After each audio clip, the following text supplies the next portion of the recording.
ഒരുപാട് ഹ്യൂമിലേഷൻ ഫേസ് ചെയ്ത് വന്നിട്ടുള്ള ഒരാളായിരുന്നു ഞാൻ. ബോഡി ഷേമിങ്ങിന്റെ പരിഹാസവാക്കുകളെ ഭയന്ന് 4 ചുമരുകൾക്കിടയിലായിരുന്നു ഒരു നാൾ വരെ ഫാത്തിമയുടെ ജീവിതം. യാത്ര ചെയ്യാൻ തുടങ്ങിയത് സത്യത്തിൽ ഒരിക്കലും ഒരുപാട് സ്ഥലങ്ങൾ കണ്ട് വരണം എന്നുള്ളൊരു തോട്ടിലായിരുന്നില്ല ആദ്യം.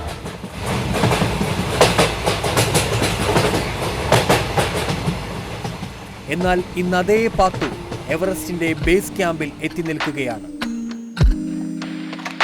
യാത്രകൾ തന്റെ സ്വാതന്ത്ര്യ പ്രഖ്യാപനമാണെന്ന് ഉറക്കെ വിളിച്ചു പറഞ്ഞുകൊണ്ട് ട്രാവലർ പാത്തു യാത്ര തുടർന്നുകൊണ്ടേയിരിക്കുന്നു. ഭാവിയിൽ ഞാനിങ്ങനെ കണ്ടിന്യൂസ് യാത്ര ചെയ്യുന്ന ഒരാളാവുന്നു ഞാൻ ഒട്ടും കരുതിയിട്ടില്ല. ഒരു 5 ദിവസം എന്ന് പറഞ്ഞിട്ട് പ്ലാൻ ചെയ്തിട്ട് ഞാൻ പോയ യാത്ര എല്ലാം കഴിഞ്ഞ് ഞാൻ തിരിച്ച് നാട്ടിലെത്തുമ്പോൾ 25 ദിവസമാണ് ആയത്.